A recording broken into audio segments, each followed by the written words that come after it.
everyone, and welcome to episode 107 of the Dear Herbalists Podcast titled Adaptogenic Herbs and HPA Access Regulation, Current Research and Clinical Applications. If you are new here, you are most certainly welcome. And if you are a returning listener, thank you so much for your continued support. Now, I know some people may think why are we talking about this? HPA Access Regulation, isn't this too sciencey? Well, let me tell you something.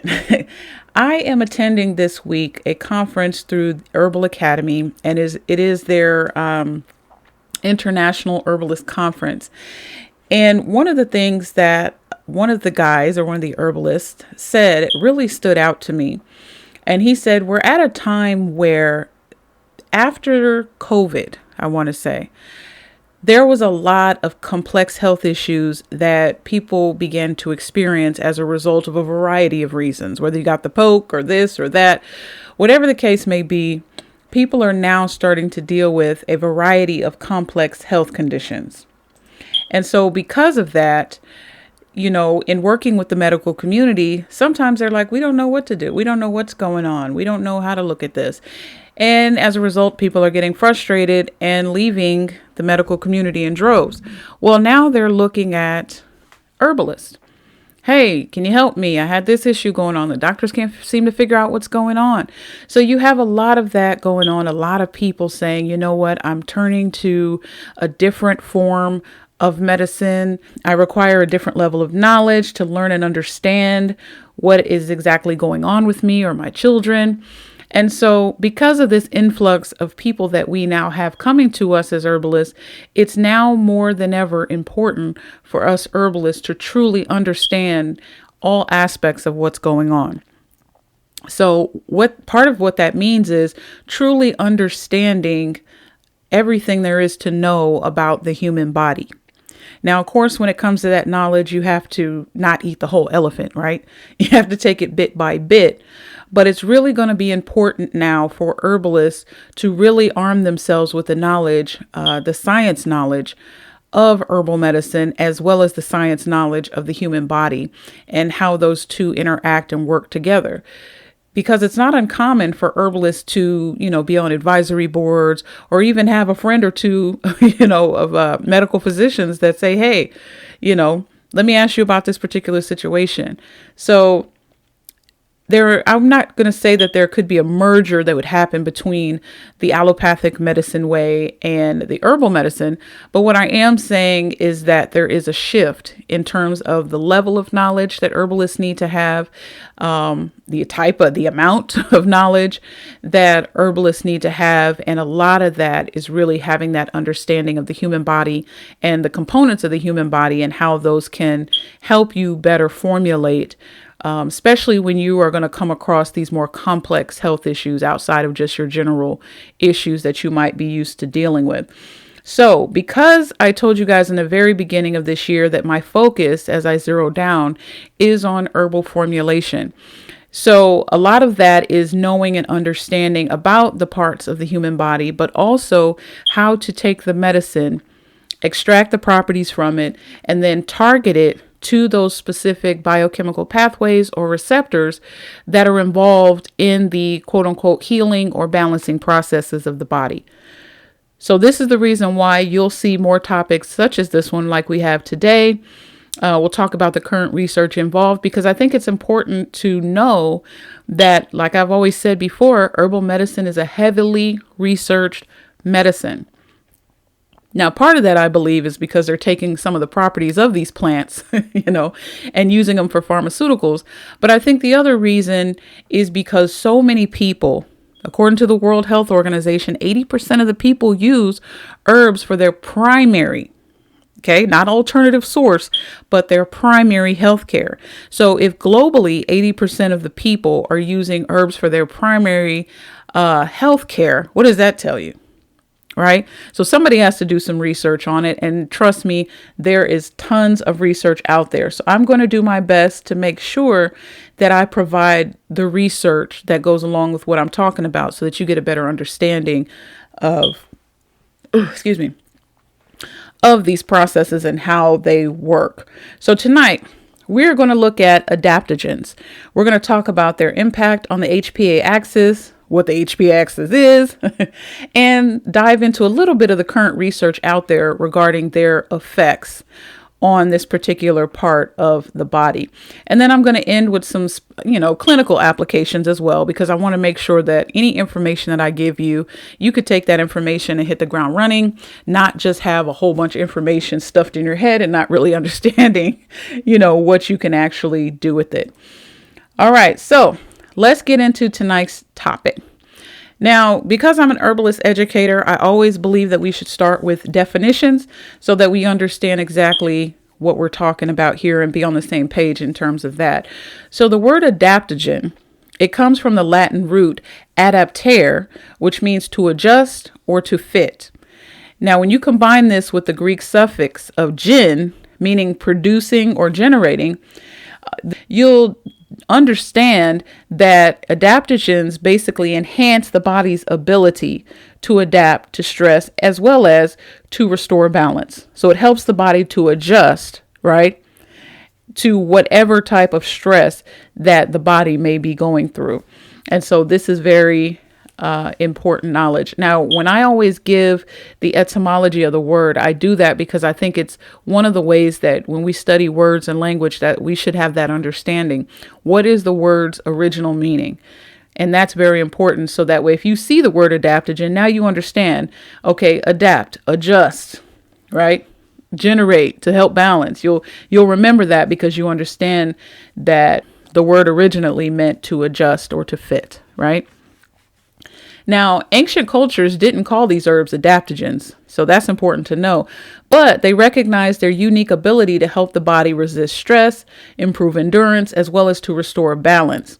They originally were often categorized as tonics, rejuvenators, or life-extending herbs, deeply woven into medical, spiritual, and their daily life practices. Let's talk about how adaptogens work. So with adaptogens, they work like a thermostat for your body's stress system. So when the body's stress levels get too high, then they help to bring them down. When you're feeling low, they can also give you a boost. And so let me talk to you a little bit about how this happens. Number one, they talk to your body's main stress control center, which is your HPA axis. And we'll talk a little bit about that more in just a second. And they help it to work better. Number two, they turn on special protective proteins in your cells that act like tiny little repairman when stress causes damage. Number three, adaptogens help your body use energy more efficiently so that you can feel less tired and think more clearly, especially when you're under pressure. And number four, over time, adaptogens can help make your body better at handling stress in general, kind of like how exercise makes your muscles stronger over time. So in simple terms, adaptogens help your body find balance and cope with stress a little easier, whether that stress comes from your work, your relationships, or even the environment around you. Before we look at some current research surrounding adaptogens and their ability to regulate the HPA axis, let's look at what this system actually is in the human body and how it works. So like I always tell people, I didn't say it at the beginning, but please get your herbalist notebook, notepad, back of a receipt, piece of mail, something, and write down this information because I promise you it's going to really help you, especially if you're working with your clients using adaptogens. So let's get into the HPA axis. Now, the HPA axis is called the hypothalamic pituitary adrenal axis. And this is a complex neuroendocrine system that plays a very big role in the body's stress response. So you want to think of the HPA axis as your body's stress management system. So how it works is like this. Number one, the stress alarm is activated. So when you face stress, like work deadline or some kind of scary situation, your brain's control center, which is your hypothalamus, sends out an alert. Number two, this alert, and this is through a message relay, this alert goes to a small gland in your brain called the pituitary, which then sends a message to your stress glands, which is your adrenals, and those are located on the top of your kidneys. Number 3, your adrenal glands then pump out stress hormones, mainly cortisol, into your bloodstream. Number 4, the cortisol gets your body ready to deal with the stress. And it gives you energy, it makes you more alert, but it also prepares the body for action. And then number 5, or step 5, I should say, once the stress passes, the cortisol levels drop, telling your brain to stop the alarm, because thus it has returned your body back to a state of normal. Now, this system is meant to work quickly and then shut off. So this system is not meant to be like a light switch. You just leave a switch on all day and all night. No, it's supposed to work quickly and then turn off. So if you're stressed all the time, though, okay, then of course that switch can be on, and this isn't good for your health in the long run.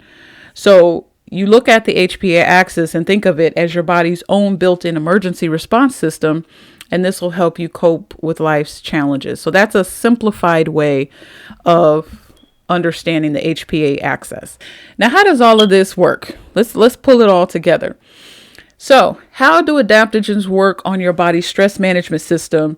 We're going to call it the HPA axis, which is what it is. It works on this HPA axis in a number of ways. So, number 1, they provide stress hormone balance.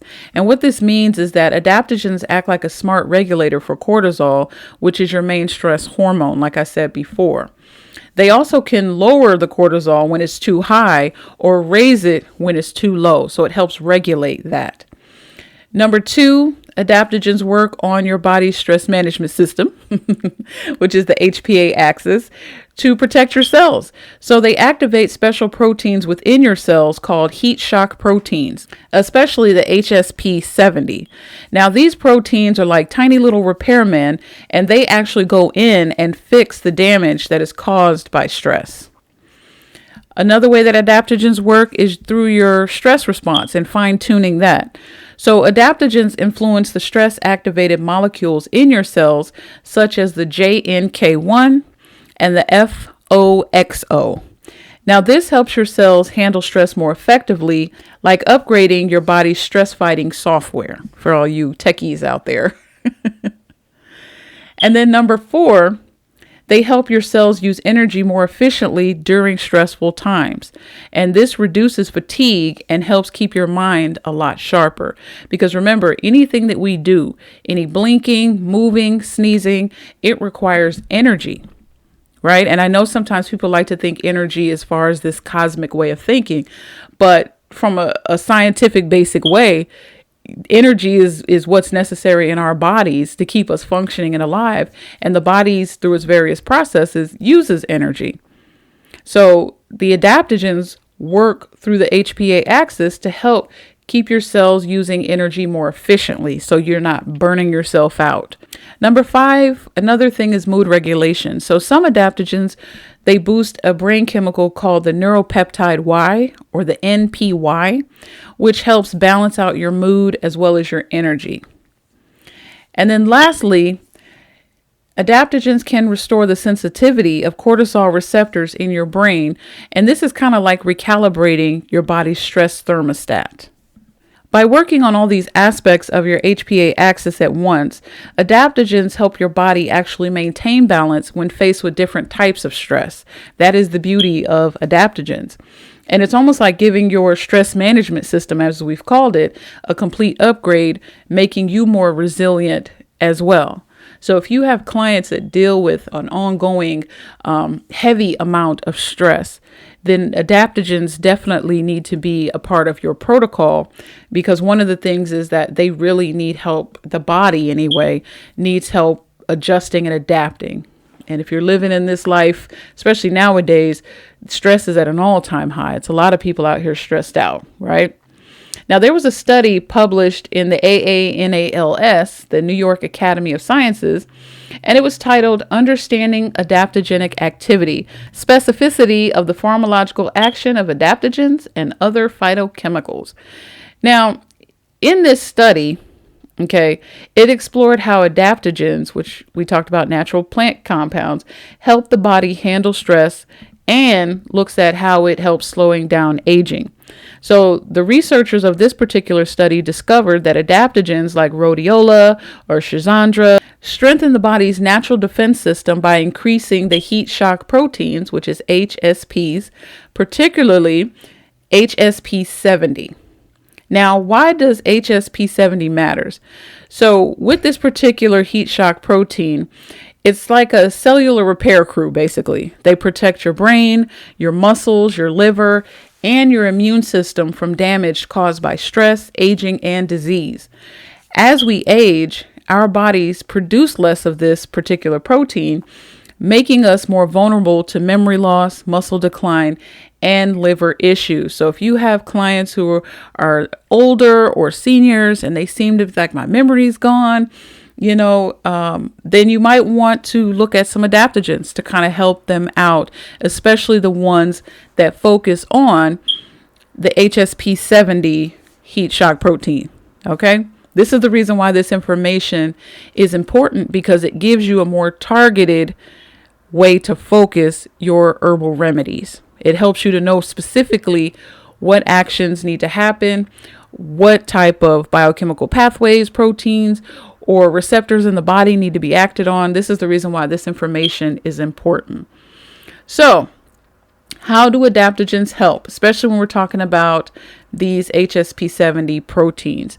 So with this study, this is what it determined. This is what it said that adaptogens can do. It said that adaptogens boost the HSP70 levels, and this is by helping cells stay strong and repair themselves. Adaptogens were determined to protect the brain from diseases like Alzheimer's, which are linked to low HSP70 levels. Adaptogens improve muscle endurance, making recovery from physical stress easier. Adaptogens were found to support liver function, helping the body to remove toxins. Adaptogens were also found to reduce harmful stress signals, which lower inflammation and cell damage. And they looked at, because it's like, well, what did they take a look at? They looked at how rhodiola helped rats swim longer by increasing their energy and resistance to stress.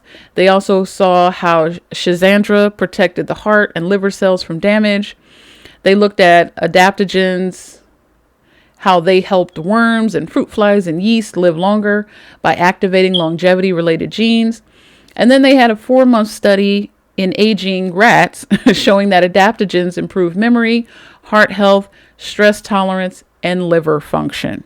So this was a particularly large study where it looked at the impact that adaptogens actually have on the body. So if you are an herbalist, definitely look at the research and the studies that have been done, because unless you have a whole host of worms, fruit flies, or little mini rats or whatever, and you have a laboratory in your house or in your laboratory or study or wherever you utilize herbal medicine at, unless you have a little mini lab somewhere, sometimes it's good to take a look at these studies that were done in these laboratories. And it also confirms as well. It helps confirm, not necessarily validate herbal medicine, because herbal medicine has been used for hundreds of thousands of millions of years, but it just helps to confirm science through this research and stuff like that. It helps to confirm the actions that we already know that as herbalists that adaptogens actually have. So let's look at the bigger picture of how adaptogens work. Adaptogens don't just target a single issue. What they do is they modify the body's entire stress response system. They help us adapt to various stressors by interacting with multiple molecular networks that regulate how our cells handle stress, inflammation, as well as metabolism. This is why the classic one drug, one target model doesn't really fully explain how adaptogens work. Instead, they actually function through network pharmacology, affecting multiple systems at one time. That is the beauty of herbs, not just adaptogens, but all of them. They work on multiple networks, multiple different pathways in the body. And I just think that that's so amazing. Researchers have found that adaptogens influence pathways linked to chronic inflammation, heart disease, neurodegeneration, metabolic disorders, and even cancer, all of which become more common as we age. Because of this, adaptogens have potential not only for addressing mental health issues or stress-related fatigue, but they also have the ability to address cognitive decline, as well as preventing any type of age-related diseases or disorders. The beauty of it. So let's look at a little bit some of these herbs. Because I know you're listening, you're like, okay, great. You showed me they're good, the science, the benefits, all that kind of stuff. What kind of herbs are we talking about here? Okay, let's look at several adaptogenic herbs. Here, I'm just going to give you a couple. Number one is rhodiola rosea, and it reduces changes in cortisol and ACTH levels caused by prolonged stress. The other thing that rhodiola does is to balance your HPA axis, as well as improve endurance and resistance to stress. Schizandra, and that's SCHISANDRA. Every time I hear Schizandra, I want to hear say Shazam. So if you hear me, I always hear that. I'm like Shazam, but it's not. It's Schizandra. Now, Schizandra reduces changes in cortisol and ACTH levels caused by prolonged stress. It also balances your HPA axis, and it protects your heart and liver cells from damage. A lot of people swear by this one. Another one is Siberian ginseng, and it supports adrenal function as well as your stress response, but it also regulates your neuroendocrine and immune systems. A common one that we all know is ashwagandha, which modulates HPA axis functions. It helps reduce stress, improve sleep, and decreases fatigue and anxiety. And then last one, I feel like, which is another one that we all know and love, at least hopefully I love this one, holy basil, which is also known as Tulsi. Holy basil modulates the HPA axis function. So when you hear the term modulates in herbal medicine, that basically means to adjust, regulate, or vary the strength, tone, or activity of something. So in the context of biology and the HPA axis, modulation refers to the process of regulating or adjusting the activity of this system. So when you hear that word, this herb modulates, basically it's regulating or adjusting the activity of that particular system. Another thing that holy basil looks at, it reduces stress. It also helps improve sleep, as well as decreases fatigue and anxiety. So these adaptogens that I just mentioned, they work through multiple pathways, including regulating stress hormones, activating cellular protection mechanisms, and they influence energy metabolism. Their ability to affect various systems simultaneously is what makes them a valuable tool for managing stress as well as promoting overall health. Now, let's look at a few final takeaways, because that's just how I roll. Now, the study that I talked about earlier confirms that adaptogens act as natural stress shields, helping the body to stay strong, recover faster, and age more slowly. Their ability to regulate stress at a cellular and systemic level supports their use in both medicine and daily health routines.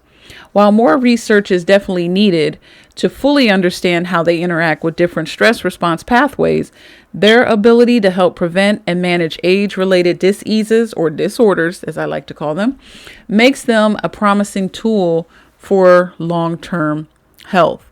So some key takeaways are, number one, adaptogens are substances that enhance the body's ability to adapt to stress and restore balance. The HPA axis is the body's stress management system, involving the hypothalamus, pituitary, and adrenal glands. Number three, adaptogens work by regulating the HPA axis, activating heat shock proteins, influencing stress-activated molecules, managing energy, and regulating mood. Number four, research also showed that adaptogens like rhodiola, schizandra, and Siberian ginseng increase heat shock proteins, particularly HSP70, which protects cells from stress-induced damage. And then number 5, adaptogens have potential applications in addressing mental health issues, stress-related fatigue, cognitive decline, and age-related diseases or disorders, as you want to say. So a clinical application of this knowledge, when it comes to formulation, okay, a lot of people ask, how do I know if my formula is going to work? How do I know that I've targeted what I needed to target and it's going to do exactly what I think at least it will do or predict that it can do? What is the best chances that I have of being able to predict what can happen? Having knowledge of the pathways that the herbs act on is very important, because it's not just one thing to say adaptogens. It's, first of all, how do these adaptogens work on the body? And the study that I gave you today, it showed you how the adaptogens work. So let's say if you have a client with Alzheimer's, right? Now, typically you might be thinking, okay, well, I can just go to some nervines, or I can just, look at some other herbs that potentially could help the body or help the brain. But if you don't understand that when it comes to Alzheimer's, there's studies out there that say that Alzheimer's is linked to low heat shock proteins, right? So let's say if you look at that and you look at the research and the studies and you say, okay, it looks like from this standpoint, I need to target the heat shock proteins, right? Because a lot of diseases or disorders that are out there, they're usually either a disease of deficiency or a dis-ease or an imbalance, as we say in herbal medicine, of excess. And so when you look at a client, and especially with Alzheimer's, you would look at it and think, based after reading your studies, that, okay, their HSP70 is low. Well, if that's low, then that inhibits the ability of the brain to be protected. So choosing an adaptogen, right, is the first thing. Okay, yes, I need to have an adaptogen. That's the herb action that I need. But also knowing and understanding that by choosing this adaptogen, the goal is to focus on the HSP70, which is the heat shock proteins, boosting those levels, supporting the functions of the body so that the brain then can do what it's designed to do. So in a real world clinical way, you want to look at the receptors, the biochemical pathways, proteins. All of these things are important to know and to look at so that you know what type of herb that you can use that has this adaptogenic nature to address this specific deficiency that might be when it comes to the proteins, right? Or if there's an issue with toxicity, or if there's an issue with, having that stress constantly, that switch constantly flipped on, and the person is just high stress person, and it seems like everything is being thrown off balance. Understanding that you can use adaptogens to help them find the balance in their body so that they can function normally. But also it's important that by using adaptogens, if they can help find that balance and the body is in proper order, then if there's any other issues that might be in the body, then the body is able to do what it needs to do because it's not struggling to fight and find a balance with these other issues. So that's one of the things that you can look at.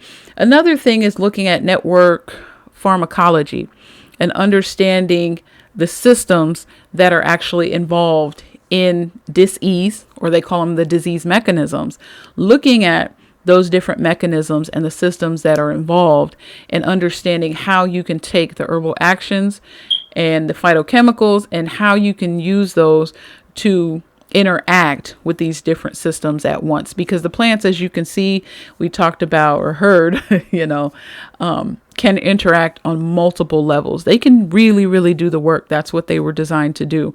So understanding that Another application is just understanding that the adaptogens through these different studies were found to influence the pathways that are linked to chronic inflammation, heart disease, neurodegeneration, and metabolic disorders. So if you have clients with these disorders, even cancer, understanding how adaptogens can actually influence these pathways and finding the appropriate herbs to act on these pathways to address these specific issues can and will help you as well. So it'll take a little bit of research. There is no one size fits all strategy for your clients or even your family members, but just understand that it can be done. You just have to have a little patience and do a little research in the beginning beforehand, because if not, then you're just going to look at it from a general perspective of, okay, you have this disorder, you have trouble adapting to stress, so let me just give you an adaptogen. Rather than really talking to the person, gaining more information and insight. Are there other issues that they might be dealing with as well, which could be, the residue of stress and stuff like that, making sure that you get the whole picture. So if you want to know whether or not your formulation is going to work, or at least be able to predict that you have the best chances of it working, then like I said before, you want to know what type of herbs, what the actions are, but you also want to know what receptors, pathways, proteins, and all these things that are involved in the imbalances, and understand how the herbs can act on those particular pathways to either help speed up a process that needs to be slowed down, or that has been slowed down, or slow down a process that has been sped up. So try to keep it simple out there, dear herbalist. Enjoy the journey. It is a journey. It is a process. But continue to learn.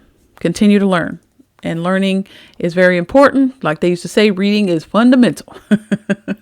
So if you like what you heard, please like, share, and subscribe. Follow me on all of my social media sites at The Demystified Herbalist. I am still working on my website. I'm so excited to see, all this information that is getting ready to be presented here shortly. So bear with me. Okay, I know people want to type in www.thedemystifiedherbalist.com, but not yet. However, in the meantime, if you desire to get some protocol workbooks or, just some supportive materials to help you along your formulation journey, then check out my store at thedemystifiedherbalist.square.site. And until next time, family, I'm out.